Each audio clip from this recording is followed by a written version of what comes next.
السلام علیکم ورحمۃ اللہ وبرکاتہ،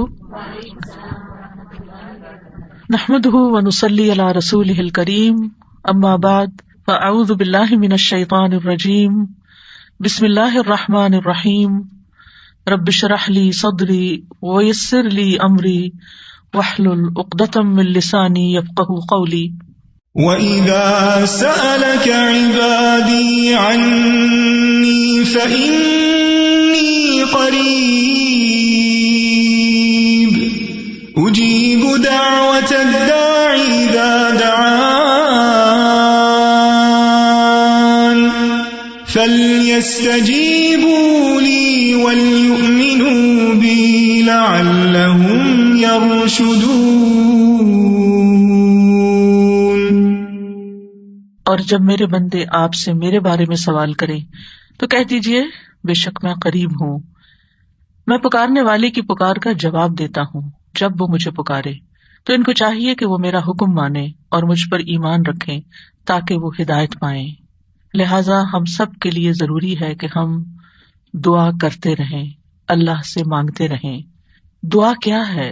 دعا کا مطلب ہے پکارنا، بلانا، اور یہاں مراد کیا ہے کہ انسان اپنی حاجات کے لیے، اپنی ضروریات کے لیے، اپنی مشکلات کو دور کرنے کے لیے یا اپنی بندگی کے اظہار کے لیے اپنے رب کو پکارے۔ یہ پکار ایک عبادت ہے، یہ صرف مدد مانگنا ہی نہیں، یہ عبادت کرنا ہے۔ اللہ رب العزت دیکھتا ہے، سنتا ہے، وہ یہ طاقت رکھتا ہے کہ جو چاہے کرے اور جب، جس وقت، جس کو جس چیز سے چاہے نواز دے۔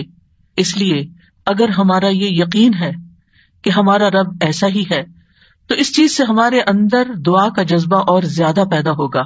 جتنا جتنا انسان کو اللہ سبحانہ تعالیٰ کی معرفت حاصل ہوتی چلی جاتی ہے تو فطری طور پر، قدرتی طور پر اس کے اندر یہ جذبہ پیدا ہوتا جاتا ہے کہ وہ اپنی ہر ضرورت کے لیے، چھوٹی ضرورت کے لیے بھی اور بڑی ضرورت کے لیے بھی اپنے اسی رب کو پکارے اور اس سے دنیا اور آخرت کی سعادتیں اور بھلائیاں مانگ لے۔ وہ اسی کو اپنا کارساز بنا لے، اسی کو اپنا مددگار سمجھے۔ اس لیے دعا کرتے رہنا چاہیے۔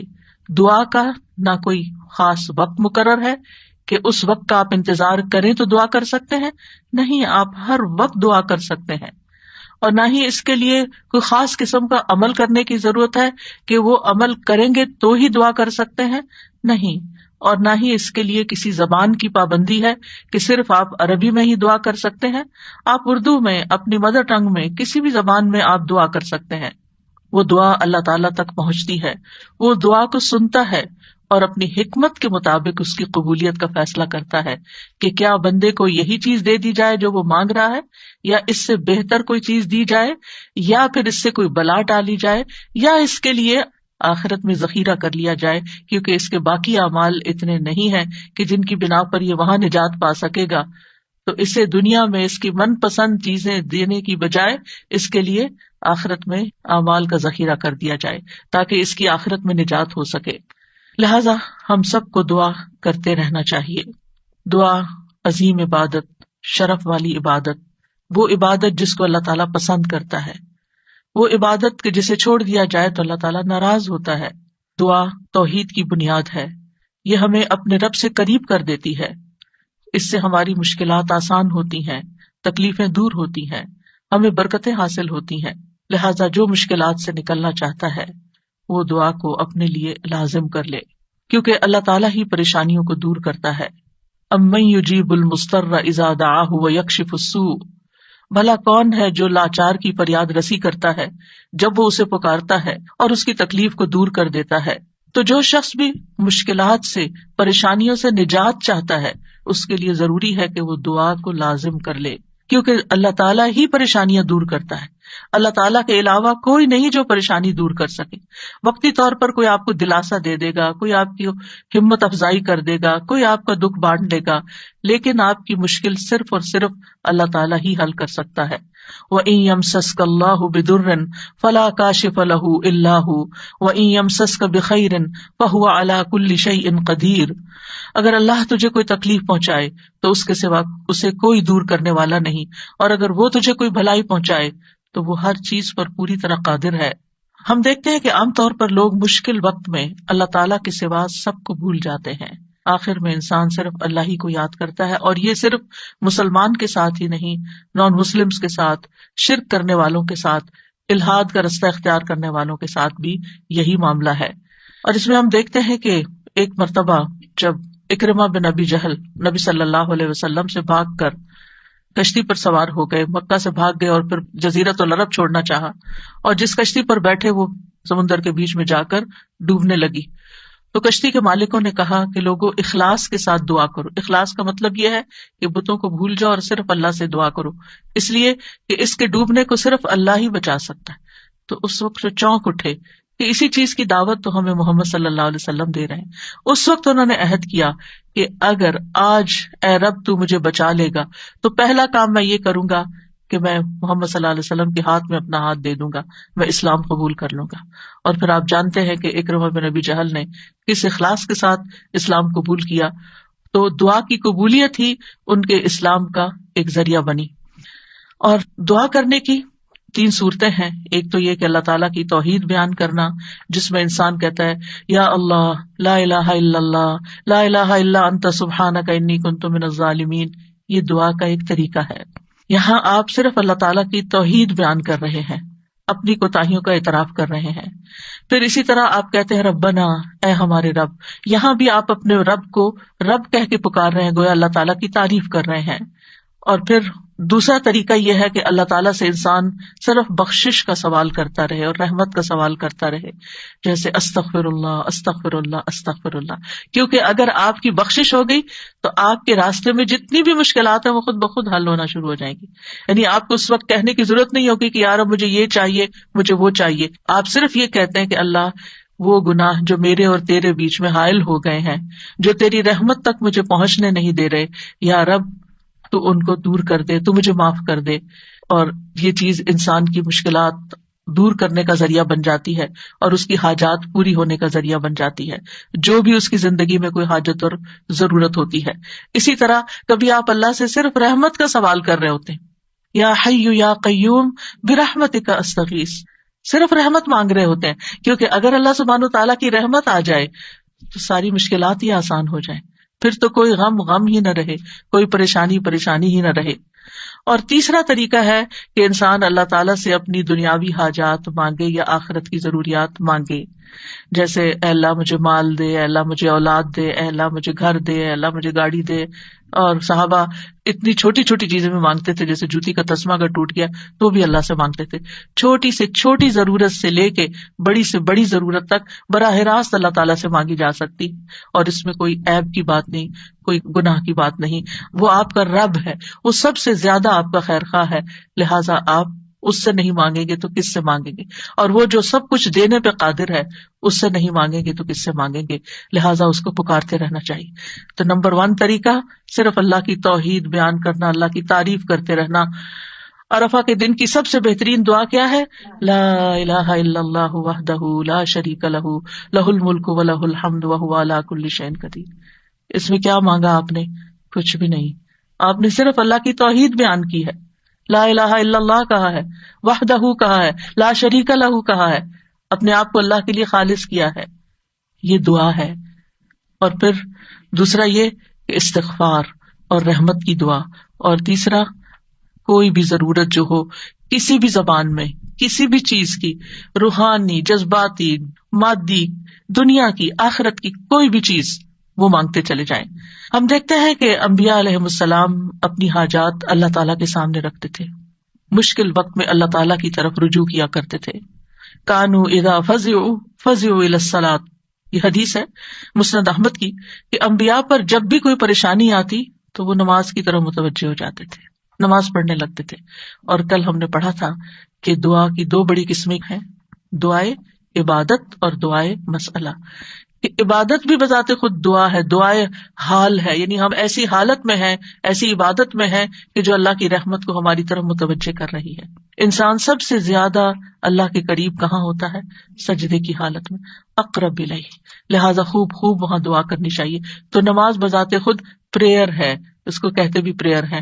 صلات کا معنی بھی دعا ہے, تو وہ تو دعا کا مجموعہ ہے. اسی لیے وَاسْتَعِینُوا بِالصَّبْرِ وَالصَّلَاةِ, جب انسان پر کوئی مشکل آئے تو فوراً نماز کی طرف جائے اور نماز پڑھ کر اللہ تعالیٰ سے دعا بھی کرے. اور بذات خود اگر نوافل پہ نوافل بھی پڑھ رہا ہے یا طویل قیام کر رہا ہے, طویل سجدہ کر رہا ہے, تو یہ بھی ایک طرح سے دعا یا عبادت ہی کی حالت میں ہے. انبیاء علیہ السلام کی دعائیں کیوں قبول ہوئی؟ ہم ایک کے بعد ایک پیغمبر کے بارے میں قرآن مجید میں پڑھتے ہیں اور ہر پیغمبر کی دعا کے بارے میں پڑھتے ہیں کہ وہ قبول ہو گئی. کیوں؟ انہم کانوا یسارعون فی الخیرات ویدعوننا رغبا ورہبا. دو کام تھے ان کے. ایک تو یہ کہ وہ نیکی کے کاموں میں بہت جلدی کرتے تھے, یسارعون فی الخیرات. تو دعاؤں کی قبولیت کے لیے کیا ہے؟ نیکیوں میں جلدی کریں, نیکیوں میں دوڑ لگائیں, نیکیوں میں آگے بڑھیں. وَيَدْعُونَنَا رَغَبًا وَرَهَبًا, اور وہ ہمیں پکارتے تھے رغبت کے ساتھ بھی اور رہبت کے ساتھ بھی, امید کے ساتھ بھی اور خوف کے ساتھ بھی. تو انسان کو اپنے رب کو امید اور خوف دونوں طریقوں سے پکارنا چاہیے. تو ہم دیکھتے ہیں کہ آدم علیہ السلام پر جب پریشانی آئی, شیطان کے کہنے میں وہ آ گئے اور پھر انہوں نے دعا کی, ربنا ظلمنا انفسنا وان لم تغفر لنا وترحمنا لنکونن من الخاسرین, کہ اے ہمارے رب, ہم نے اپنی جانوں پر ظلم کیا, اگر تو نے ہمیں نہ بخشا, ہم پر رحم نہ کیا, تو ضرور ہم خسارہ پانے والوں میں سے ہو جائیں گے. تو کیا ہوا؟ اللہ تعالیٰ نے دعا قبول کی. فتلقى آدم من ربه کلمات فتاب علیہ انہ هو التواب الرحیم. اللہ سبحانہ وتعالیٰ نے آدم علیہ السلام کی توبہ قبول کر لی. نوح علیہ السلام کی قوم نے ان کے ساتھ بہت برا سلوک کیا. كذبت قبلهم قوم نوح فكذبوا عبدنا وقالوا مجنون وازدجر فدعا ربه انی مغلوب فانتصر. ان سے پہلے قوم نوح نے بھی جھٹلایا تھا, بس انہوں نے ہمارے بندے کو جھٹلا دیا اور کہنے لگے یہ مجنون ہے, اور وہ بری طرح جھڑک دیا گیا. یعنی قوم کے اوباش قسم کے لوگ ان کے ساتھ ڈانٹ ڈپٹ بھی کرتے تھے, اور بعض روایات میں آتا ہے کہ انہوں نے ان کو اتنا مارا کہ بے ہوش کر دیا. تو انہوں نے اپنے رب کو پکارا, انی مغلوب, رب میں مغلوب ہو گیا ہوں, میرا ان پہ کوئی بس نہیں چلتا, میں ان کے ساتھ ہر طریقہ آزما چکا ہوں, یہ نہیں مانتے, بس تو میری مدد کر. کیا ہوا؟ اللہ تعالیٰ فرماتے وَنُوحًا إِذْ نَادَى مِن قَبْلُ فَاسْتَجَبْنَا لَهُ فَنَجَّيْنَاهُ وَأَهْلَهُ مِنَ الْكَرْبِ الْعَظِيمِ. اور نوح کو بھی جب اس نے اس سے پہلے پکارا تو ہم نے اس کی دعا قبول کر لی, پھر اسے اور اس کے گھر والوں کو بہت بڑی گھبراہٹ سے بچا لیا. وَلَقَدْ نَادَانَا نُوحٌ فَلَنِعْمَ الْمُجِيبُونَ, اور بلا شبہ یقیناً نوح نے ہمیں پکارا تو یقیناً ہم بہت اچھے قبول کرنے والے ہیں. اللہ تعالیٰ نے ان کی دعا قبول کر لی اور پوری قوم کو ڈبو دیا سوائے ایمان والوں کے, اور اپنے بندے کا بدلہ لے لیا.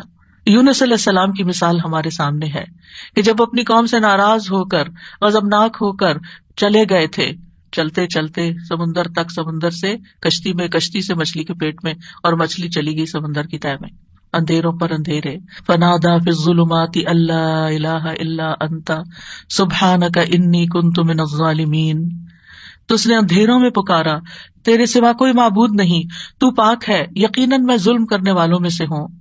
تو ہم نے اس کی دعا قبول کر لی اور اسے غم سے نجات دے دی, اور اسی طرح ہم ایمان والوں کو نجات دیتے ہیں, اوروں کو بھی دیں گے. ان ساری مثالوں میں ہمارے لیے سبق ہے. ہمارے حالات کتنے بھی تنگ ہوں, ہم کتنی بھی پریشانی میں ہوں, لیکن پیغمبروں سے زیادہ پریشانی ہم پر نہیں آئی.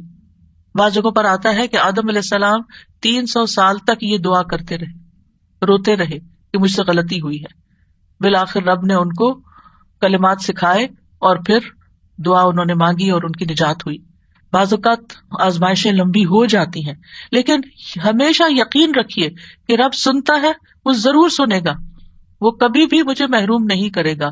لم اکم بدعائک رب شقیہ, تجھ سے مانگ کر اے رب میں کبھی بھی نامراد نہیں ہوا, تو ضرور سننے والا ہے. پھر ایوب علیہ السلام 18 سال تک ایک بیماری میں مبتلا رہے ہیں. وَأَيُّوبَ إِذْ نَادَى رَبَّهُ أَنِّي مَسَّنِيَ الضُّرُّ وَأَنْتَ أَرْحَمُ الرَّاحِمِينَ فَاسْتَجَبْنَا لَهُ فَكَشَفْنَا مَا بِهِ مِنْ ضُرٍّ وَآتَيْنَاهُ أَهْلَهُ وَمِثْلَهُمْ مَعَهُمْ رَحْمَةً مِّنْ عِنْدِنَا وَذِكْرَىٰ لِلْعَابِدِينَ. اور ایوب جب اس نے اپنے رب کو پکارا کہ بے شک مجھے تکلیف پہنچی ہے اور تو رحم کرنے والوں میں سب سے زیادہ رحم کرنے والا ہے, تو ہم نے اس کی دعا قبول کر لی, بس اسے جو تکلیف تھی دور کر دی, اور اس کے گھر والے اور ان کے ساتھ اتنے ہی اور عطا کر دیے اپنے پاس سے رحمت کے طور پر, ان لوگوں کے لیے یاد دہانی ہے یہ جو عبادت کرنے والے ہیں. یعنی بعض اوقات انسان سوچتا ہے میں عبادت بھی کرتا ہوں, میں اللہ تعالیٰ کی حرام کردہ چیزوں سے بھی بچتا ہوں, لیکن میں دعا کرتا رہتا ہوں مگر میری دعا نہیں سنی جاتی, معلوم نہیں کیوں. اب دیکھیے اس طرح یعقوب علیہ السلام سال ہا سال تک, بعض روایات میں 40 سال اور بعض میں اس سے بھی زیادہ وقت کے لیے وہ بیٹے سے جدا ہوئے تھے اور مسلسل دعا کرتے رہے, مایوس نہیں ہوئے. اللہ تعالیٰ نے بالآخر ان کی دعا سن لی. چھوڑنا نہیں, پیچھے نہیں ہٹنا. ایوب علیہ السلام نے کہا تھا انی مسنی الضر وانت ارحم الراحمین, اللہ مجھے تکلیف پہنچی ہے اور تو سب سے بڑا رحم کرنے والا ہے, تو سب مہربانوں میں سے بڑھ کر مہربان ہے, تو مہربانی نہیں کرے گا تو اور کون کرے گا. تو یہاں انہوں نے اللہ تعالیٰ کی رحمت کی فریاد کی. پھر ابراہیم علیہ السلام مشکل ترین حالات میں اللہ تعالیٰ پر توکل کرتے ہیں. ابن عباس کہتے ہیں کہ یہ کلمہ حسبنا اللہ و نعم الوکیل ابراہیم علیہ السلام نے اس وقت کہا تھا جب انہیں آگ میں ڈالا گیا تھا, اور ان کے اس کلمے کی وجہ سے ان پر آگ ٹھنڈی ہو گئی, کیونکہ انہوں نے کہا تھا حسبنا اللہ و نعم الوکیل, حسبنا اللہ, اللہ ہمیں کافی ہے. یہ بھی پکارنے کا ایک انداز ہے, اللہ کی رحمت کو طلب کرنے کا ایک انداز ہے.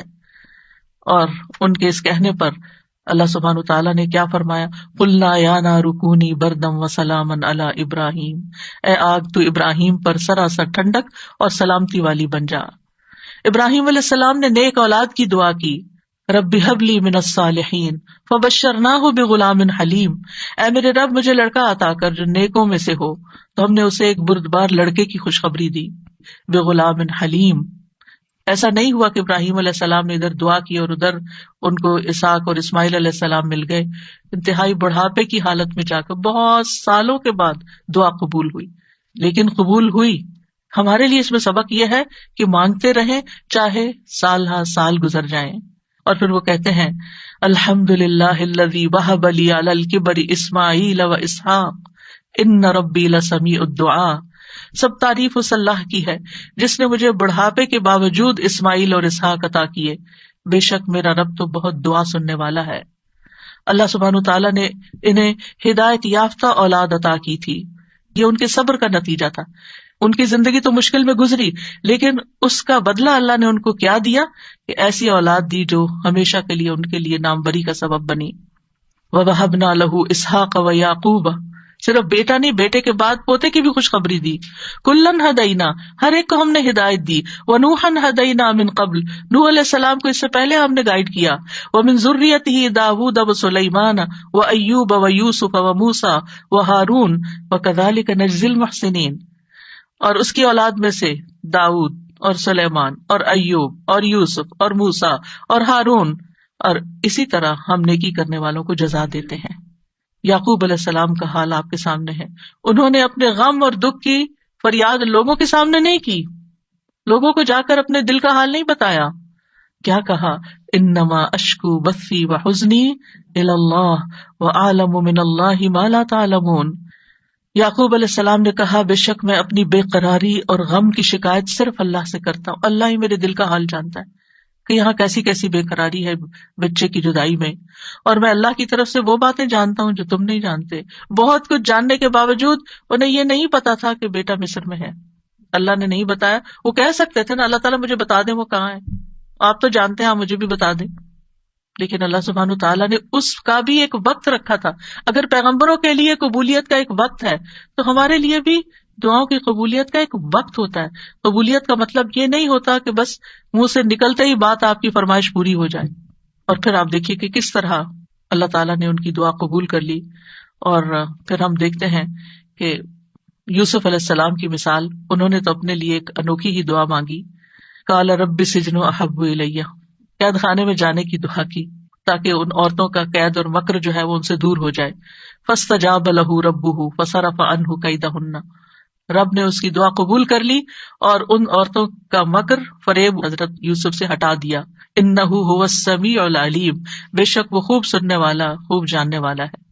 پھر موسیٰ علیہ السلام کی دعا, اس طرح وہ مدین پہنچتے ہیں تھکے ہارے, کئی دن کے پیدل سفر کے بعد جا کر ابھی بیٹھتے ہیں تو فوراً دیکھتے ہیں کہ کچھ لڑکیاں اپنا ریوڑ لے کے کھڑی ہیں, پانی نہیں پلا پا رہی, خود تھکے ہوئے ہیں, خود بھوکے بھی ہیں, پیاسے بھی ہیں, زخمی بھی ہیں, کچھ فیوچر کا نہیں پتا, لیکن کیا کرتے ہیں؟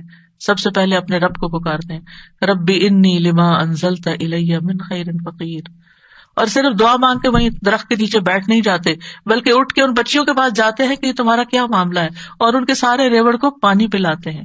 اور آپ سوچئے کہ ایک شخص جو خود اتنا تھکا وہ اپنے آپ کو وہاں رکھ کے دیکھیے، اگر ہم اتنا لمبا سفر کر کے آئیں اور ہم سے کوئی پانی مانگ بیٹھے، خود تو آفر کرنا دور کی بات کوئی اور مانگ بیٹھے، تو شاید ہم جھڑک ہی دیں کہ میں نے بھی تو اتنا ہی سفر کیا نہیں جتنا تم نے کیا۔ یہیں سے تو ہماری لڑائیاں فساد شروع ہوتے ہیں گھروں میں۔ لیکن نیکی کرنے والے انہم کانوا یسارعون فی الخیرات، نیکی کے کاموں میں بہت جلدی کرتے تھے، سستی نہیں کرتے تھے۔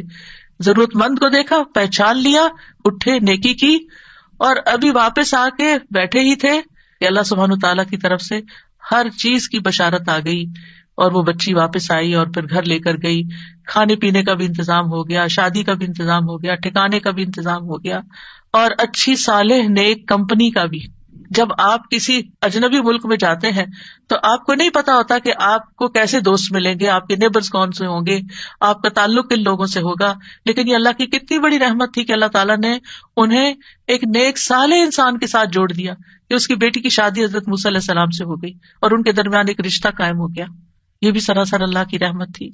اللہ تعالیٰ نے ان کی دعا قبول کی۔ موسیٰ علیہ السلام نے ہر مشکل مرحلے میں اللہ تعالیٰ کو ہی پکارا۔ فرعون کے دربار میں جانے لگتے ہیں تو کیا پڑھتے ہیں؟ رب اشرح لی صدری ویسر لی امری واحلل عقدۃ من لسانی یفقہوا قولی واجعل لی وزیرا من اہلی ہارون اخی۔ رب اشرح لی کے علاوہ کہ جو کام کرنے جا رہا ہوں یا اللہ اس کے لیے میرا دل کھول دے، میرا کام آسان کر دے، میری زبان کی گرہ کھول دے، یعنی میرے بولنے میں سلاست ہو جائے، اور اس طرح کی کمیونیکیشن ہو کہ لوگ میری بات سمجھ جائیں، ان کو میری بات سمجھ آ جائے تاکہ وہ مقصد پورا ہو جائے، اور میرے گھر والوں میں سے ایک میرا مددگار بنا دے۔ اللہ تعالیٰ نے ہارون علیہ السلام کو نبی بنا کر ان کا مددگار بنا دیا۔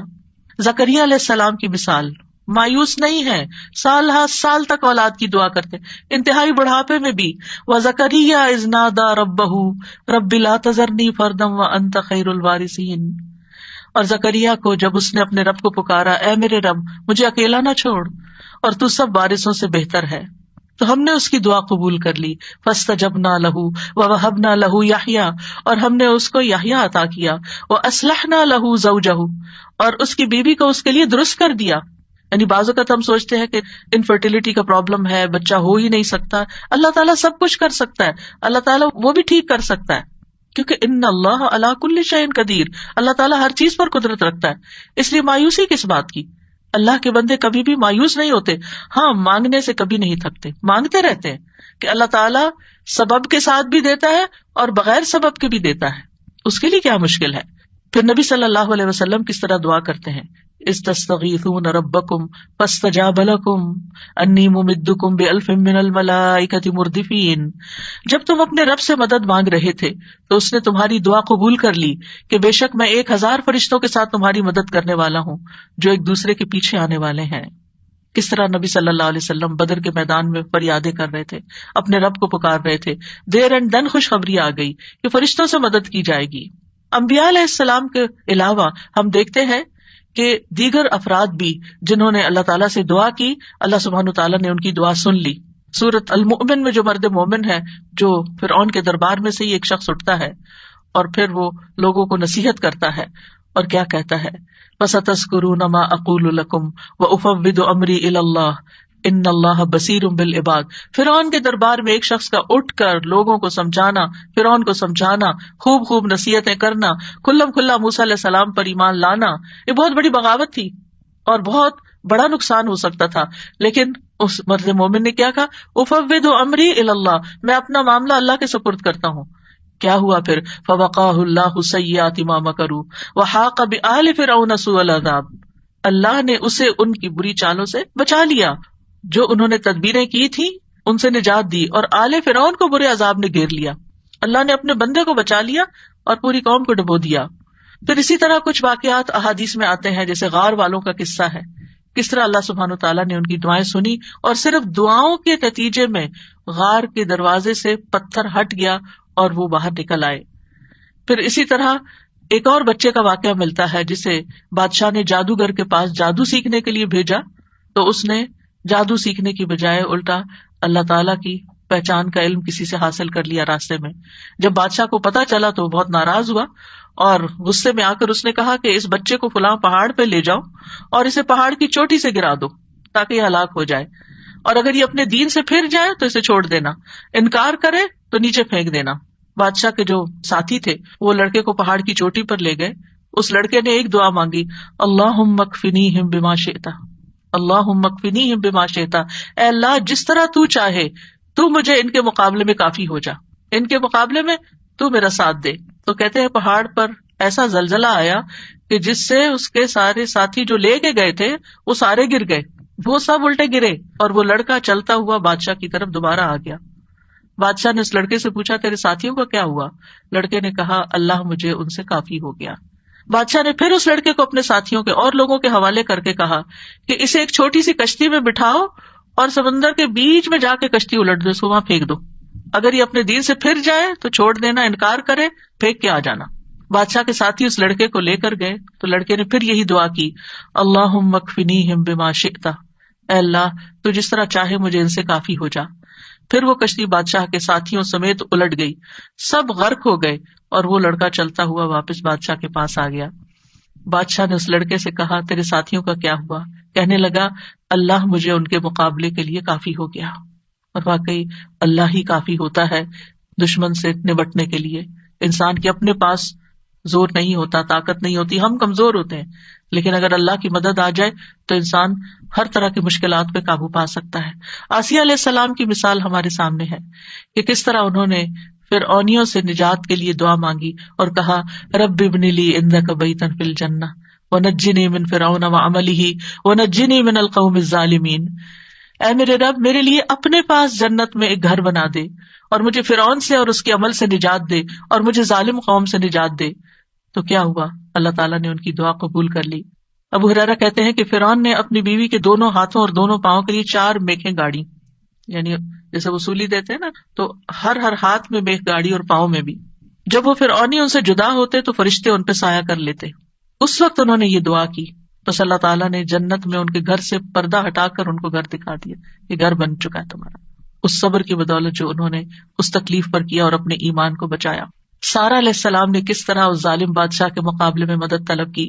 آپ جانتے ہیں کہ ابراہیم علیہ السلام نے سارہ کے ساتھ ہجرت کی تھی اور انہیں لے کر ایک شہر میں پہنچے. جو اس کا بادشاہ تھا وہ بہت ظالم تھا, اور جب اسے پتا چلتا کہ کوئی مسافر ایسا ہے جس کے ساتھ بہت خوبصورت عورت ہے تو وہ اس سے زبردستی چھین لیتا تھا. اسے پتا چلا کہ ابراہیم علیہ السلام اپنے ساتھ ایک ایسی عورت کو لائے ہیں جو عورتوں میں سب سے زیادہ خوبصورت ہے. تو انہوں نے ابراہیم علیہ السلام کو پیغام بھیجا کہ یہ تمہارے ساتھ کون ہے؟ تو انہوں نے کہا کہ یہ میری بہن ہے. پھر سارہ کے پاس گئے تو انہوں نے کہا میری بات کو جھٹلانا نہیں, کیونکہ میں نے ان کو بتایا کہ تم میری بہن ہو. اللہ کی قسم اس سرزمین میں میرے اور تمہارے علاوہ دوسرا کوئی مومن نہیں, یعنی ہم ایمان میں بہن بھائی ہیں. تو انہوں نے پھر سارہ کو ظالم کے پاس بھیج دیا. بادشاہ سارہ کی طرف بڑھنے لگا تو یعنی حضرت سارہ نے اٹھ کر وضو کیا, نماز پڑھنے لگی اور یہ دعا کی, اللہم ان کنت آمنت بک وبرسولک واحسنت فرجی الا علی زوجی فلا تسلط علی الکافر. اے اللہ اگر میں تجھ پر اور تیرے رسول پر ایمان لائی ہوں اور میں نے اپنی شرمگاہ کو اپنے شوہر کے سوا محفوظ رکھا ہے تو اس کافر کو میرے اوپر مسلط نہ ہونے دے. اس پر بادشاہ کا سانس گلے میں پھنس گیا اور گر کر ایڑیاں رگڑنے لگا اور حضرت سارہ کو نجات مل گئی. نہ صرف ایک نجات ملی بلکہ ان کے ساتھ توفتاً حضرت ہاجر کو بھی ساتھ دیا گیا. خولہ بنت ثعلبہ کی مثال قرآن میں آپ کے سامنے ہے کہ کس طرح ان کے شوہر نے ان سے زہار کیا تو وہ پریشان ہو گئی اور نبی صلی اللہ علیہ وسلم کے پاس آئیں اور تکرار کرنے لگی کہ میرے مسئلے کا کوئی حل بتایا جائے. تو اس پر اللہ سبحانہ وتعالیٰ نے کیا آیات نازل کی, قد سمع اللہ قول التی تجادلک فی زوجہا وتشتکی الی اللہ واللہ یسمع تحاورکما. اللہ نے سن لی اس عورت کی بات جو تم سے اپنے شوہر کی شکایت کر رہی تھی اور اپنے خامند کے بارے میں جھگڑ رہی تھی اور اللہ کی طرف شکایت کر رہی تھی, اور اللہ تم دونوں کی بات سن رہا تھا. تو اللہ سبحانہ تعالیٰ نے اس عورت کی بات سن لی کا مطلب کیا ہے؟ دعا قبول کر لی, مسئلے کا حل مل گیا. اسی طرح سلف صالحین جو ہیں وہ بھی اللہ کو پکارتے ہیں. امت کے جو نیک لوگ ہیں ان میں سب سے پہلے صحابہ کرام ہیں. وہ سب سے بڑھ کر اللہ تعالیٰ کو جاننے والے تھے, اللہ تعالیٰ کی معرفت رکھتے تھے, وہ اللہ کے رسول کو جاننے والے تھے, وہ دین میں سب سے زیادہ بصیرت رکھتے تھے اور سب سے زیادہ دعا کرنے کے ادب آداب سے واقف تھے. کہ کیسے دعا کی جاتی ہے. ہم دیکھتے ہیں کہ عمر بن خطاب رضی اللہ عنہ دعا کے ذریعے اپنے دشمن کے خلاف فتح طلب کرتے تھے، اور یہ دعا ان کے لشکروں میں سے عظیم لشکر تھا. کہتے ہیں نا کہ اللہ تعالیٰ کے لشکر ہیں، جیسے سکینت بھی اللہ کے لشکروں میں سے ایک لشکر ہے، تو وہ دعا کو بھی اللہ کا ایک لشکر سمجھتے تھے. وہ اپنے ساتھیوں سے کہا کرتے تھے، تم کثرت تعداد کی بنیاد پر فتح نہیں دیے جاتے، بلکہ تمہاری مدد آسمان سے کی جاتی ہے. اللہ تمہاری مدد کرتا ہے، یعنی تمہاری دعائیں سنتا ہے. اسی طرح عبداللہ بن زبیر کے بارے میں آتا ہے، وہ کہتے ہیں کہ جمل کی جنگ کے موقع پر جب زبیر رضی اللہ عنہ کھڑے ہوئے تو مجھے بلایا. میں ان کے پہلو میں جا کر کھڑا ہو گیا. بیٹے ہیں ان کے. انہوں نے کہا، بیٹا آج کی لڑائی میں ظالم مارا جائے گا یا مظلوم؟ میں سمجھتا ہوں کہ آج میں مظلوم قتل کیا جاؤں گا، اور مجھے سب سے بڑی فکر اپنے قرضوں کی ہے. کیا تمہیں بھی کچھ اندازہ ہے کہ قرض ادا کرنے کے بعد ہمارا کچھ مال بچ سکے گا؟ پھر انہوں نے کہا، بیٹے ہمارا مال فروخت کر کے اس سے قرض ادا کر دینا. کہنے لگے، بیٹا اگر قرض ادا کرنے سے عاجز ہو جاؤ تو میرے مولا سے اس میں مدد چاہنا، کام نہ ہو تو اللہ سے مدد چاہنا. عبداللہ نے بیان کیا کہ اللہ کی قسم، ان کے بیٹے کہتے ہیں، اللہ کی قسم میں ان کی بات اس وقت نہ سمجھ سکا. میں نے پوچھا، اے میرے بابا، من مولا کا، آپ کا مولا کون ہے؟ قال اللہ. کہنے لگے، اللہ. عبداللہ کہتے ہیں، اللہ کی قسم قرض ادا کرنے میں جب بھی دشواری پیش آئی میں نے اسی طرح دعا کی، یا مولا زبیر، ہے زبیر کے مولا، اقض عنہ دینہ، آپ ان کی طرف سے قرض ادا کر دیجیے، اس کا بندوبست کر دیجیے. اور ادائیگی کی کوئی نہ کوئی صورت پیدا ہو جاتی تھی، دعا قبول ہو جاتی. سفیان ثوری کہا کرتے تھے، اے وہ ذات جس کو اپنے تمام بندوں میں سے وہ انسان سب سے زیادہ محبوب ہے جو اس سے مانگے تو کثرت سے مانگے، یعنی اللہ تعالیٰ کو وہ شخص زیادہ پیارا ہے جو زیادہ دعائیں کرتا ہے. اے وہ ذات جس کو اپنے تمام بندوں میں سے وہ انسان سب سے زیادہ ناپسند ہے جو اس سے نہیں مانگتا، کیونکہ جو انسان دعا نہیں کرتا اللہ تعالیٰ اس سے ناراض ہوتا ہے. اور تیرے سوا کوئی بھی ایسا نہیں ہے اے میرے رب. کیا مطلب؟ کوئی بھی اور ایسا نہیں. اگر کسی سے بھی انسان ایک سے زیادہ دفعہ کچھ مانگ لے تو وہ ناراض ہو جاتا ہے، اور نہ مانگے تو خوش رہتے ہیں. ایون ماں باپ بھی آپ دیکھیں، اگر بچے ایک دفعہ کچھ مانگے تو کہ اچھا بیٹا لے لو، پھر دوسری دفعہ پھر مانگے تو ایک دن آتا ہے کہ ماں باپ بھی کہتے ہیں کہ تم کب تک مانگتے رہو گے، اپنا بندوبست خود کرو. لیکن اللہ سبحانہ تعالیٰ کبھی ایسا نہیں کہتے کہ کب تک تم مجھ سے دعائیں کرتے رہو گے. وہ پسند کرتے ہیں کہ بندہ دعا کرتا رہے. اور بعض لوگوں کو تو دعا میں ایسا لطف آتا ہے، اللہ تعالیٰ سے مناجات کرنے میں، اللہ تعالیٰ کو پکارنے میں، اللہ تعالیٰ کے آگے ہاتھ پھیلانے میں، اللہ تعالیٰ کی طرف رجوع کرنے میں ایسی لذت آتی ہے کہ ان کی یہ لذت اس چیز کی لذت سے بھی بڑھ جاتی ہے جو وہ مانگ رہے ہوتے ہیں. تو اس لیے کبھی بھی انسان مانگنے سے دور نہ رہے، مانگتا رہے. صرف بڑی حاجتیں نہیں، بڑے مسائل نہیں، چھوٹی چھوٹی چیزیں بھی. لیس بن سعد کہتے ہیں کہ ابو حازم کہا کرتے تھے، مجھے نمک بھی چاہیے تو میں اپنی دعاؤں میں اللہ سے مانگتا ہوں کہ مجھے نمک چاہیے. نمک سب سے چھوٹی چیز ہوتی ہے نا. اور پھر اسی طرح بعض سلف صالحین اپنی نمازوں میں اللہ تعالیٰ سے اپنی تمام ضروریات مانگتے تھے، یعنی چھوٹی بڑی سب، یہاں تک کہ آٹے میں ڈالا جانے والا نمک، بکری کا چارہ، گھاس بھی اللہ سے مانگتے تھے. چھوٹی چھوٹی چیزیں بھی ایک تعلق کو ظاہر کرتا ہے نا یہ، اور اس بات کے یقین کو ظاہر کرتا ہے کہ وہی دیتا ہے. یہ چھوٹی چیزیں بھی وہی دیتا ہے، اگرچہ اسباب ہیں دنیا میں لیکن اصل میں پیچھے اسی کا ہاتھ ہے. حضرت عائشہ کہا کرتی تھی، سب کچھ اللہ سے مانگو، یہاں تک کہ جوتے کا تسمہ بھی اللہ سے مانگو، کیونکہ اگر اللہ میسر نہ کرے تو وہ کبھی میسر نہ ہو، اللہ نہ دے تو کبھی نہیں ملتا، چاہے چھوٹی سی چیز ہی کیوں نہ ہو. یاد رکھیے دعا کی قبولیت کے کچھ درجات ہیں، یعنی ہم سب مانگتے ہیں، پیغمبروں نے مانگا، ابھی تک ہم نے دیکھا کہ سب مانگ رہے ہیں اور دعائیں قبول بھی ہو رہی ہیں. تو اس کے کچھ درجات ہیں، لیولز ہیں. رسول اللہ صلی اللہ علیہ وسلم نے فرمایا، اگر کوئی شخص اللہ سے دعا کرتا ہے تو اس کی دعا ضرور قبول ہوتی ہے، اس کی دعا ضرور قبول ہو جاتی ہے، خواہ دنیا میں اسے وہ چیز دے دی جائے، یعنی جو مانگ رہا ہے وہ یہیں مل جائے، یا اس کے لیے آخرت میں ذخیرہ بنا دیا جائے، یا پھر اس دعا کے بقدر اس کے گناہوں کا کفارہ ادا ہو جاتا ہے، بشرطے کہ اس کی دعا کسی گناہ یا قطع رحمی کے لیے نہ ہو اور وہ جلدی نہ کرے. تو 3 چیزیں ہو گئی، یا وہی چیز مل گئی جو مانگی، یا پھر آخرت کے لیے جمع ہو گئی کہ وہاں بدلہ ملے گا، یا پھر دنیا میں کیے جانے والے گناہوں کا کفارہ ہو گیا. بعض اوقات انسان اللہ کی نافرمانی کی کچھ کام کر رہا ہوتا ہے، مثلا نماز کے لیے صبح وقت پہ نہ اٹھنا. کچھ لوگ روٹین میں ریگولرلی دیر سے فجر پڑھتے ہیں، رات کو دیر سے سوتے ہیں، صبح دیر سے اٹھتے ہیں.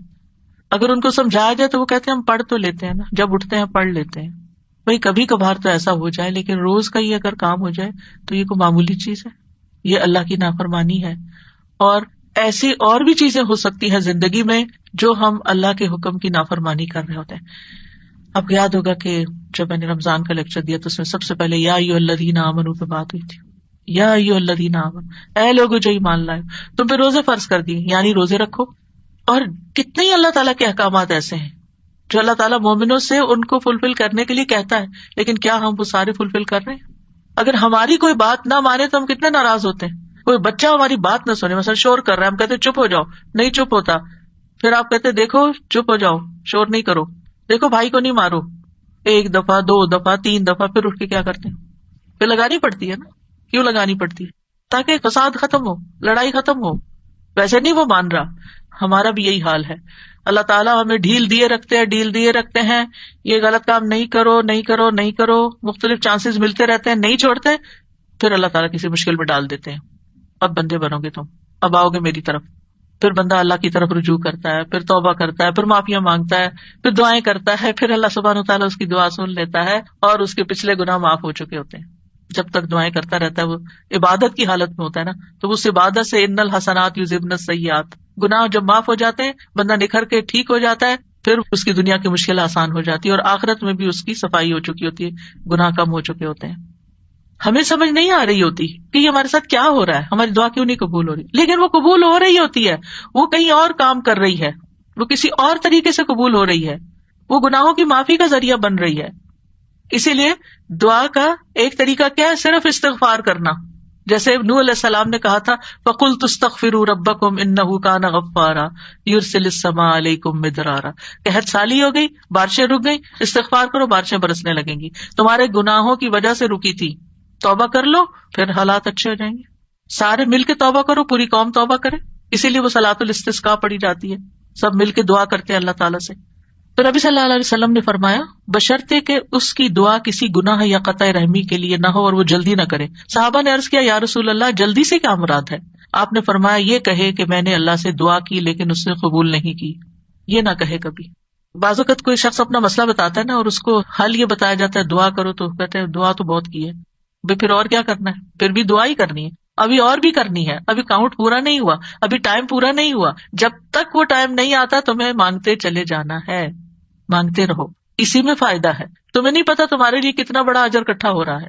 اگر آج وہ قبول ہوگی نا، تم پھر مستی میں آ جاؤ، کیونکہ اللہ تعالیٰ کو زیادہ پتا ہے نا کہ اس بندے کو اگر میں نے یہ چیز دے دی اس کی تو آخرت خراب ہو جائے گی. آپ کو نہیں پتا ہوتا کہ آپ اگر اپنے بچے کو اس ایج میں گاڑی لے دیں گے تو وہ کیا کرے گا، اس ایج میں فلاں چیز دے دیں گے تو کیا کرے گا. حالانکہ آپ افورڈ کر سکتے ہیں، آپ اس کو دے سکتے ہیں، لیکن کیوں نہیں کوئی چیز دیتے اس وقت جب وہ مانگ رہا ہوتا ہے، آپ کی منتیں کر رہا ہوتا ہے، دائیں بائیں آگے پیچھے، دن رات آپ کے پیچھے بچے پڑ جاتے ہیں. مجھے یاد ہے کہ میرے ایک بچے کو جب فون چاہیے تھا تو پیچھا ہی نہیں چھوڑتا تھا، دن رات میرے پیچھے. تو میں نہیں دینا چاہتی تھی کہ ابھی وہ ایج نہیں میچورٹی کی کہ جس میں فون دیا جائے. تو کیا میں ظالم تھی؟ نہیں، اسی کی خاطر، اسی پر مہربانی اور اسی کے فائدے کی خاطر نہیں دینا چاہتی تھی. یہ تو ہم انسان ہیں، کم عقل، چھوٹی سی عقل میں تھوڑی سی بات سمجھ جاتے ہیں کہ ابھی یہ چیز نہیں دینی. اسی طرح آپ کے گھر میں مثلاً کوئی شوگر کا پیشنٹ ہے، اس کا من پسند کھانا رکھا ہوا ہے لیکن آپ اس کو نہیں دیتے. کیوں نہیں دیتے؟ ایسا نہیں ہے کہ وہ ہے نہیں کھانا، سب کچھ ہے، لیکن اس لیے نہیں دیتے کہ وہ کھا کر بیمار ہوگا اور بیمار ہوگا، سخت نقصان ہو سکتا ہے. نہیں دینا. تو کیا اللہ تعالیٰ کو نہیں پتا کہ جو کچھ ہم مانگ رہے ہیں وہ ابھی ہمیں اس کو دینا ہے یا نہیں دینا، ابھی یہ کام ہو جانا چاہیے یا نہیں ہو جانا چاہیے؟ اس کو ہم سے زیادہ پتا ہے. وَلِلَّهِ الْمَثَلُ الْأَعْلَىٰ. اس لیے کوئی بھی اگر دعا قبول نہیں ہوتی کوئی بات نہیں، موقع غنیمت جانے اللہ سے قریب ہونے کا، قریب تر ہوتے جانے کا. اسی میں خیر ہے، اسی میں بھلائی ہے. قَدْ جَعَلَ اللَّهُ لِكُلِّ شَيْءٍ قَدْرًا. اللہ نے ہر چیز کا ایک اندازہ رکھا ہے، وقت رکھا ہے، ایک ٹائم ہے، اس پر ہو جائے گا. اب یہ جو تین ہے قبولیت کے راستے، ان میں سے سب سے پہلا کہ کبھی اللہ تعالیٰ وہ چیز دے دیتا ہے جو ہم مانگتے ہیں. مثلاً ابراہیم علیہ السلام نے نیک بیٹا مانگا تھا، ربی حبلی من الصالحین. انہوں نے صرف بیٹا نہیں مانگا، کہا ربی حبلی من الصالحین، اللہ مجھے نیک بیٹا دے. کتنی عقل مند تھے نا. ہم جب کوئی چیز مانگتے ہیں تو بس کہتے ہیں کچھ مل جائے، بس جو بھی مل جائے لے لیں گے. نہیں، کوالٹی والی چیز مانگے، اللہ سب کچھ دے سکتا ہے. تو اللہ تعالیٰ نے کیا کیا، فبشرناہ بغلام حلیم، تو ہم نے اسے ایک بہت بردبار لڑکے کی، بہت ٹالرنٹ، بہت ہمبل، بہت اچھے اخلاق والے بچے کی خوشخبری دی. آپ دیکھیں کہ ہم حلم اور برداشت کو نیکی نہیں عام طور پہ سمجھتے کہ یہ بھی کوئی نیکی، حالانکہ یہ نیکیوں کی بنیاد بن جاتی. جس بندے کے اندر ٹالرنس ہوتی ہے، وہ دوسرے کی بات سن کے برداشت کر جاتا ہے، وہ وار سہ جاتا ہے، وہ شوق برداشت کر لیتا ہے. تو کتنی بڑی کوالٹی، کتنی بڑی خوبی کہ کوئی آپ کو اوفینڈ کر رہا ہے اور آپ اوفینڈ نہ ہو، اور اگر ہوں بھی تو آپ برداشت کر جائیں اور اپنے منہ سے کچھ نہ بولیں، ایک کان سے سونے دوسرے سے نکال دیں اور اس کو دل پر نہ لیں. کچھ لوگوں کا حال یہ ہوتا ہے کہ اگر چھوٹی سی بھی کوئی بات ان کو کہہ دے تو وہ ان کے اندر ایسی ہلچل مچاتی ہے کہ انہیں ہر چیز بھول جاتی ہے اور وہ وہی سوچے جاتے. یہ بھی اپنے آپ کو ٹارچر دینا ہے. جس نے وہ بات کی اس کو تو شاید خبر بھی نہ ہو تو میٹھی نیند سو رہا ہو اور آپ خواہ اپنے بستر پہ کروٹ بدل رہے ہیں. تو یہ کیا ہے؟ ریزسٹنس نہیں ہے آپ کے اندر. آپ ہر چیز لیے جا رہے ہیں اپنے اوپر. بھیا کیوں اپنے اوپر ہر چیز لیے جا رہے ہیں؟ پرے پھینکے اس کو اٹھا کے کہ اس نے کہا، اس کا اخلاق، اس کی غلطی اسی پر. میں اپنے دل میں یہ نہیں سوچوں. اپنے آپ کو بول کے کہا کرے. آواز کا بھی ایک اثر ہوتا ہے. بولا کرے مجھے اس بات کو اب نہیں سوچنا، مجھے اس کو محسوس نہیں کرنا، مجھے اپنے دل میں نہیں رکھنا، اور پیٹرن بریک کر کے کچھ ایسی چیز پڑھے، کچھ ایسا کام کرے کہ بھول جائیں اس کو. اور نیکسٹ ٹائم وہ شخص سامنے آئے تو منہ بنا کے اور غصے کی آنکھوں سے مت دیکھیں، اچھے سے اسمائل کر کے دیکھیں، اچھے سے اسمائل کر کے بات کریں.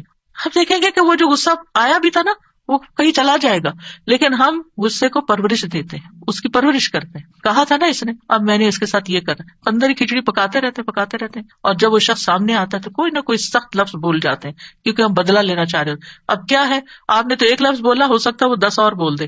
آپ بتائیں کیا کریں گے؟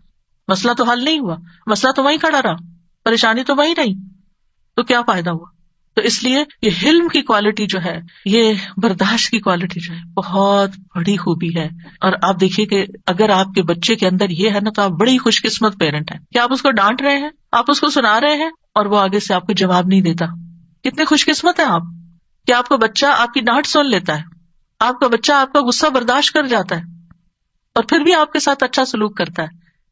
یہ کوئی چھوٹی نعمت ہے، یہ ہے نیک ہونا، یہ نیکی کی علامت ہے. انہوں نے کہا اللہ نیک بچہ چاہیے، اللہ نے کہا اچھا یہ حلیم بچہ لے لو، حلم والا ہے. اسی لیے تو جب انہوں نے کہا اور میں تو ذبح کرتا ہوں تو وہ حاضر ہو گئے. ٹھیک ہے ذبح بھی کر لیں. آج آپ دیکھیں کہ بعض اوقات ہمارے بچے دنیاوی لحاظ سے بڑے کامیاب ہوتے ہیں، لیکن ایک چھوٹی سی بات ان کو کہہ دیں تو وہ اتنے زیادہ اوفینڈ ہو جاتے ہیں. تو وہ آنکھوں کی ٹھنڈک تو نہ ہوئے نا، صرف ان کی دنیاوی کامیابی ہے، وہ تو ان کے اپنے لیے ہیں دنیاوی کامیابی. ٹھیک ہے ماں باپ کو بھی نیک نامی سے کچھ حصہ مل جاتا ہے، لیکن ماں باپ کی آنکھوں کی ٹھنڈک اولاد کی نیکی ہوتی ہے. یہ جو ہم کہتے ہیں نا ربنا ہب لنا من ازواجنا وذریاتنا قرۃ اعین، تو ایک ایمان والے کے لیے آنکھوں کی ٹھنڈک اس میں ہوتی ہے کہ بچہ خیر اور بھلائی کے کتنے کام کرتا ہے. بہرحال ان کی دعا قبول ہو گئی. کبھی ایسا بھی ہوتا ہے کہ مانگی ہوئی چیز سے اللہ تعالیٰ زیادہ بہتر چیز آپ کو دے دیتا ہے. آپ کچھ اور مانگ رہے تھے، آپ کو مانگنا نہیں آ رہا تھا، اللہ تعالیٰ کو آپ پر پیار آیا، آپ نے چھوٹا مانگا، اللہ نے اس سے بڑھ کر آپ کو دے دیا. کئی دفعہ ہم کہتے ہیں نا کہ میں نے تو کبھی یہ سوچا بھی نہیں تھا، میں نے اتنا نہیں مانگا تھا. میرے ایک رشتے دار ہیں، اللہ نے ان کو بہت دیا، تو کبھی میری بات ہوتی ہے ان سے تو کہتے ہیں کہ میں نے اتنا نہیں مانگا تھا، میں نے اتنا نہیں مانگا تھا، اور اللہ تعالیٰ دیتا ہی چلا جا رہا ہے. تو ایسا بھی ہوتا ہے کہ بعض اوقات آپ والدین کے بڑے ہی فرما بردار ہوتے ہیں، ان کے دکھ درد کے ساتھی ہوتے ہیں، اور اللہ سبحانہ تعالیٰ آپ کو صلہ رحمی کا ویسے بھی وعدہ ہے کہ جو رشتے جوڑے گا، جو ماں باپ کے ساتھ احسان کا برتاؤ کرے گا، رشتے جوڑے گا، تعلقات اچھے رکھے گا، اللہ تعالیٰ اس کی عمر اور رزق میں برکت عطا فرمائے گا. یہ رزق کے دروازوں میں سے ایک دروازہ ہے کہ تھوڑا بھی ہے تب بھی احسان کا معاملہ کرو، رشتے داروں کے ساتھ اپنے تعلقات اور ریلیشن شپ اچھے رکھو. تو اللہ سبحانہ تعالیٰ کبھی کبھی ہم کچھ مانگتے ہیں، اللہ تعالیٰ میں اس سے بھی بہتر عطا کرتا ہے. آپ دیکھیں عمران کی بیوی نے کیا کہا تھا، ربی انی نذرت لک ما فی بطنی محررا، اللہ میں نے تیرے لیے اس کی نظر مانی ہے جو میرے پیٹ میں ہے وہ آزاد ہوگا، فتقبل منی، آپ مجھ سے قبول کر لیں، انک انت السمیع العلیم، آپ سننے والے ہیں، سب کچھ جاننے والے ہیں. اور اب کیا ہوا، بیٹی پیدا ہو گئی. انہوں نے سمجھا کہ بیٹی کوئی اچھی چیز نہیں، بیٹا چاہیے تھا، خیال ان کا یہ تھا. واللہ اعلم بما وضعت ولیس الذکر کالانثی، اللہ تعالیٰ نے کیا فرمایا کہ لڑکا لڑکی کی طرح نہیں ہوتا. یہاں جو کام بیٹی کرے گی وہ بیٹا نہیں کر سکتا. اور پھر حضرت مریم سے کیسی خیر دنیا میں جاری ہوئی، اللہ نے ان کو کس طرح چنا، ایمان والی عورتوں کی سردار ہیں وہ. کبھی اللہ تعالیٰ مانگی ہوئی چیز جیسی کوئی تکلیف دور کر دیتا ہے. آپ کچھ مانگ رہے ہوتے ہیں اور ادھر سے تکلیف آ رہی ہوتی ہے، اللہ تعالیٰ اس مانگنے کی وجہ سے اس تکلیف کو پیچھے ہٹا دیتے ہیں. ہم کہتے ہیں ہماری دعا قبول نہیں، کتنی غلط بات کرتے ہیں، استغفر اللہ. ہم کہتے ہیں میری دعا قبول نہیں، بھائی ہو چکی ہے، اللہ نے فرمایا ہے نا اجیب دعوت الداعی اذا دعانی، میں قبول کرتا ہوں. کیسے کہتے ہو نہیں قبول ہوتی؟ ہوئی ہے، تمہیں نہیں پتا کس شکل میں ہوئی ہے. تم چھوٹی چیز مانگ رہے تھے، میں تمہیں بہتر دینے والا ہوں. تم کچھ مانگ رہے تھے، میں تم سے مصیبت دور کر رہا ہوں. اگر وہ مصیبت دور نہ کرو تو یہ تمہاری مانگی ہوئی چیز مل بھی جائے تو تم فائدہ نہیں اٹھا سکتے اس سے. نبی صلی اللہ علیہ وسلم نے فرمایا جو مسلمان کوئی ایسی دعا کرے جس میں گناہ یا قطع رحمی کا کوئی پہلو نہ ہو تو اللہ اسے 3 میں سے کوئی ایک چیز ضرور عطا فرماتے ہیں. یا تو فوراً ہی اس کی دعا قبول کر لی جاتی ہے، یا آخرت کے لیے ذخیرہ کر لی جاتی ہے، یا اس سے اس جیسی کوئی تکلیف دور کر دی جاتی ہے. صحابہ نے عرض کیا اس طرح تو پھر ہم بہت کثرت کریں گے. آپ نے فرمایا اللہ اس سے بھی زیادہ کثرت والا ہے، یعنی آپ بہت مانگو گے تو اللہ تعالیٰ اس سے بھی زیادہ دے سکتا ہے، تمہارے مانگنے سے بھی زیادہ دے سکتا ہے. کبھی گناہوں کا کفارہ بن جاتی ہے، حدیث میں آتا ہے وَإِمَّا أَن يُكَفَّرَ عَنْهُ مِن ذُنُوبِهِ بِقَدْرِ مَا دَعَا، یا پھر اس دعا کی وجہ سے اس کے گناہوں کا کفارہ ادا ہو جاتا ہے، ایکسپیشن ہو جاتی ہے. یعنی بعض اوقات ہماری نماز میں کوئی کمی رہ جاتی ہے، بعض اوقات روزے میں رہ جاتی ہے، زکوٰۃ میں رہ جاتی ہے، کئی چیزیں ہیں جو ہمارے فرائض ہیں ہم ادا کر رہے ہوتے ہیں لیکن کہیں نہ کوئی کمی ہوتی ہے اور اس کا ہمیں پتہ ہی نہیں چلتا. کبھی وضو میں کوئی کمی رہ جاتی ہے تو ان چیزوں کا پھر کفارہ تو کرنا ہے نا. تو پھر یہ دعائیں جو ہیں یہ اس کبھی کوتاہی کا بھی کفارہ کرتی ہے. پھر یاد رکھیے کہ جو لوگ مایوس ہوتے ہیں اور اللہ سے مانگتے نہیں، مانگنا چھوڑ دیتے ہیں، تو اللہ تعالیٰ نے ایسے لوگوں کی مذمت بیان کی ہے. اگر وقتی طور پر وہ نہیں مل رہا جو آپ کے دل میں اٹکا ہوا ہے کہ یہی ملنا چاہیے، اور پھر آپ کو نہیں ملتا اور آپ دعا مانگنا چھوڑ دیتے ہیں، تو یہ طریقہ درست نہیں. وقال ربکم ادعونی استجب لکم، تمہارا رب فرماتا ہے مجھ سے دعا کرو میں تمہاری دعا قبول کروں گا. ان الذین یستکبرون عن عبادتی، بے شک جو لوگ میری عبادت سے تکبر کرتے ہیں، سیدخلون جہنم داخرین، وہ جہنم میں ضرور ذلیل و خوار ہو کے داخل ہوں گے. دعا روک دینا یہ سوچ کر قبول نہیں ہوتی تو فائدہ نہیں مانگنے کا. یہ کیا ہے؟ دراصل اللہ سے مایوس ہونا، نا امید ہونا اور اللہ سے ناراض ہونا. تبھی تو آپ اس کو چھوڑ رہے ہیں، پھر آپ کہاں جائیں گے؟ تو اللہ تعالیٰ کو یہ چیز سخت ناپسند ہے. امام شوکانی رحمہ اللہ اس آیت کے بارے میں کہتے ہیں یہ آیت کریمہ اس بات پر دلالت کرتی ہے کہ دعا عبادت کا حصہ ہے، بس اللہ سبحانہ تعالیٰ نے اپنے بندوں کو حکم دیا ہے کہ وہ اس سے دعا مانگیں، یعنی دعا مانگنے کا حکم اللہ تعالیٰ نے دیا ہے. پھر فرمایا ان الذین یستکبرون عن عبادتی، یہ آیت اس بات کا فائدہ دیتی ہے کہ دعا عبادت ہے اور اللہ سے دعا نہ مانگنا تکبر ہے، اور اس تکبر سے زیادہ برا عمل کوئی نہیں. یعنی وہ جب منافقین سے کہا جاتا تھا نا کہ تم رسول کے پاس اور استغفار کرو تو وہ سر جھٹک دیتے تھے، ہم نہیں جاتے، ہم نہیں کرتے. آج بھی آپ دیکھیں کہ بعض اوقات کسی کو نیکی کی کوئی بات کہی جاتی کہ یہ صدقہ کر لو، یہ نیکی کر لو، تو وہ سر جھٹک کے چلے جاتے اور نہیں تمہارے پاس کچھ کہنے کو، ہر وقت یہی نصیحت ہے.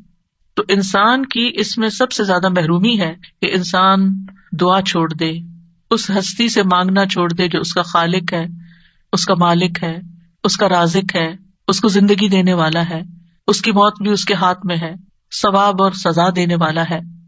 تو تکبر جو ہے انتہائی ناسمجھی کی چیز ہے اور نعمتوں کی ناشکری ہے. فرعون کیوں ڈوبا تھا؟ فرعون کیوں غرق ہوا؟ تکبر کی وجہ سے. قارون کو کیا مشکل ہوئی؟ قارون کیوں زمین میں دھنسا؟ فرعون پانی میں ڈوبا اور قارون زمین میں دھنسا، ایک خشکی میں ڈوبا اور ایک سمندر میں. دونوں کا مسئلہ ایک ہی تھا اور وہ تھا تکبر، پرائڈ، غرور. تو مشکل وقت میں اللہ کو نہ پکارنا دلوں کی سختی کی علامت ہے. یعنی جو تکلیف کے وقت بھی اللہ سے دعا نہیں کرتا، اس کا مطلب یہ کہ اس کا دل سخت ہو چکا ہے، ہارڈ ہارٹیڈ ہے. سورۃ الانعام میں اللہ تعالیٰ فرماتے ہیں فَلَوْلَا إِذْ جَاءَهُمْ بَأْسُنَا تَضَرَّعُوا، پھر جب ہمارا عذاب ان پر آیا تو انہوں نے عاجزی کیوں نہیں کی، دعائیں کیوں نہیں کی کہ اللہ اس عذاب کو ٹال دے. وَلَكِنْ قَسَتْ قُلُوبُهُمْ، لیکن ان کے دل سخت ہو گئے تھے. وَزَيَّنَ لَهُمُ الشَّيْطَانُ مَا كَانُوا يَعْمَلُونَ، اور شیطان نے ان کے لیے وہ سب خوشنما بنا دیا تھا جو وہ کیا کرتے تھے. ان کے اپنے عمل جو کہ obviously اللہ تعالیٰ کی ناراضگی کے تھے وہ انہیں بڑے اچھے لگتے تھے اور سمجھتے تھے ہم بالکل ٹھیک کر رہے ہیں، ہم ٹھیک جا رہے ہیں. انسانوں میں سب سے زیادہ عبادت گزار کون تھا؟ اللہ کے رسول صلی اللہ علیہ وسلم. لیکن سب سے زیادہ ہمبلنس اور سب سے زیادہ دعائیں بھی آپ نے مانگی. یعنی جب میں مسنون اذکار دیکھتی ہوں، سبحان اللہ، یعنی کہ آپ تہجد کے وقت اٹھنے کے وقت سے لے کر پھر آپ فجر پڑھنے اور اس کے بیچ میں صبح کے اذکار اور پھر اس کے بعد جو ہر موقع کے اذکار اور پھر نمازیں اس کے علاوہ ہے، تلاوت قرآن اس کے علاوہ ہے، اور پھر رات کو سوتے وقت کے اذکار، یعنی اگر ان سارے اذکار کو انسان جمع کرتا ہے تو یعنی حیرانی ہوتی ہے کہ کس کثرت سے آپ اللہ کو یاد کرتے تھے. اور یہ ہمبلنس کی علامت ہے، حالانکہ آپ سب سے زیادہ عبادت گزار تھے، پھر بھی سب سے زیادہ دعائیں کرتے تھے، اللہ سے مانگتے رہتے تھے. اور لوگوں میں سب سے زیادہ بے بس وہ ہے جو دعا مانگنے سے بے بس ہے، جو دعا نہیں مانگتا. یاد رکھیے اللہ تعالیٰ سے مایوس ہونا کبیرہ گناہ ہے. ابن عباس کہتے ہیں ایک آدمی نے کہا، اے اللہ کے رسول، کبیرہ گناہ کون کون سے ہیں، بڑے بڑے گناہ کون سے ہیں؟ آپ نے فرمایا اللہ کے ساتھ شرک کرنا، اللہ کے رزق سے مایوس ہو جانا اور اللہ کی رحمت سے مایوس ہونا. کبھی بھی مایوس نہیں ہونا چاہیے.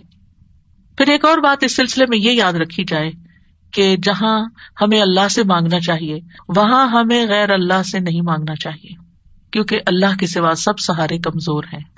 اب دیکھیں قرآن مجید میں صحابہ نے جتنے بھی چیزوں کے بارے میں پوچھا اس کے بارے میں آتا ہے یسألونک، وہ آپ سے سوال کرتے ہیں، وہ سوال کرتے ہیں. لیکن جب دعا کے بارے میں پوچھا تو اللہ تعالیٰ نے کیا فرمایا، وَإِذَا سَأَلَكَ عِبَادِي عَنِّي، میرے بندے جب آپ سے سوال کرتے ہیں. سوال کا انداز کتنا اچھا لگا، اللہ تعالیٰ کو کتنا پسند آیا کہ سوال کرنے والوں کو میرے بندے کہا، اپنے بندے کہا. اس سے آپ اندازہ لگائیے دعا کی اہمیت کا. تو اللہ تعالیٰ نے یہ نہیں کہا قل یا فقل انی قریب، فرمایا انی قریب، وَإِذَا سَأَلَكَ عِبَادِي عَنِّي فَإِنِّي قَرِيب، بس انہیں بتا دو کہ میں قریب ہی ہوں. گویا بندے اور اللہ کے بیچ میں کوئی واسطہ وسیلہ نہیں، کوئی اور نہیں، بس بندہ اور اللہ. ہم بیچ میں اوروں کو لے آتے ہیں. ہمارے معاشرے میں کتنا عام ہے کہ کوئی کسی پیر کو لے آتا ہے اور کوئی کسی بزرگ کو لے آتا ہے، اور دور جاہلیت میں فرشتوں کو اور بتوں کو اور معلوم نہیں کس کس کو. ما نعبدہم الا لیقربونا الی اللہ زلفی، مانگیں اللہ سے، غیر اللہ کی طرف نہیں جائیں. غیر اللہ کے سہارے سب کمزور ہیں. مثل الذین اتخذوا من دون اللہ اولیاء کمثل العنکبوت اتخذت بیتا وان اوہن البیوت لبیت العنکبوت لو کانوا یعلمون. ان لوگوں کی مثال جنہوں نے اللہ کے سوا اور مددگار بنا رکھے ہیں مکڑی کی مثال جیسی ہے جس نے گھر بنایا، حالانکہ بے شک سب گھروں میں سے کمزور گھر مکڑی کا ہے اگر وہ جانتے ہوتے. غیر اللہ تو ایک مکھی بھی پیدا نہیں کر سکتے. غیر اللہ کو پکارنا سب سے بڑی گمراہی ہے. وَمَنْ أَضَلُّ مِمَّنْ يَدْعُو مِن دُونِ اللَّهِ مَن لَّا يَسْتَجِيبُ لَهُ إِلَىٰ يَوْمِ الْقِيَامَةِ وَهُمْ عَن دُعَائِهِمْ غَافِلُونَ. اور اس سے بڑھ کر کون گمراہ ہے جو اللہ کے سوا انہیں پکارتا ہے جو قیامت تک اس کی دعا قبول نہیں کریں گے، یعنی قبروں میں سوئے ہوئے یا فرشتے یا جن یا کوئی اور مخلوق، کسی سے بھی نہیں، اور وہ ان کے پکارنے سے بے خبر ہیں. اور جب سب لوگ اکٹھے کیے جائیں گے تو وہ ان کے دشمن بن جائیں گے، یعنی غیر اللہ وہ دشمن بن جائیں گے اور ان کی عبادت سے منکر ہوں گے. کیوں نہیں پکارنا چاہیے غیر اللہ کو؟ کیونکہ اللہ کے سوا کوئی کسی چیز کا مالک نہیں ہے. وہ دعا قبول کرنے کی استطاعت نہیں رکھتے. پہلی بات یہ کہ وہ سنتے بھی نہیں ہیں، قبر میں نہیں سنتے. وہ جب وہ سنتے نہیں ہیں تو پھر آپ کی بات کا جواب بھی نہیں دیتے، اور آپ کی ضرورت کہاں سے پوری کریں گے یا آپ کے لیے وسیلہ کہاں سے بنیں گے. مدد کرنے کی طاقت بھی نہیں رکھتے. سورۃ الاعراف میں آتا ہے والذین تدعون من دونہ لا یستطیعون نصرکم ولا انفسہم ینصرون. تم جنہیں اللہ کو چھوڑ کر پکارتے ہو نہ وہ تمہاری مدد کر سکتے ہیں اور نہ خود اپنی مدد ہی کے قابل ہیں. نہ وہ نفع دے سکتے ہیں نہ نقصان دور کر سکتے ہیں، نہ تکلیف کو ہٹا سکتے ہیں نہ اس کو بدل سکتے ہیں. رسول اللہ صلی اللہ علیہ وسلم نے فرمایا جو شخص اس حالت میں مر جائے کہ وہ اللہ کے سوا اوروں کو بھی پکارتا ہو تو وہ آگ میں داخل ہوگا. کتنی سخت بات ہے. کیسے لوگ کہتے ہیں یا علی، یا پیر عبد القادر جیلانی، اور یا پتہ نہیں کون کون. نہیں، اللہ کے سوا کسی کو نہیں پکارنا. تو بہرحال ہم سب کو اللہ ہی کی طرف رجوع کرنا ہے اور اللہ ہی سے دعا کرنا ہے. اللہ سبحانہ تعالیٰ سے دعا ہے کہ وہ ہمارے اس علم کو ہمارے سینوں میں محفوظ کر دے اور ہمیں اس عبادت کی توفیق عطا فرمائے اور ہم سے راضی ہو جائے اور ہماری خطائیں معاف کر دے. جی اساسی ایک سوال تھا اور ایک پھر جی ضرور. سوال میں تو یہ تھا جیسے آپ نے بتایا دعا ہم اردو میں بھی مانگ سکتے ہیں، تو کیا جب ہم سجدے میں دعا مانگتے ہیں اس وقت بھی اردو میں مانگ سکتے ہیں یا نہیں؟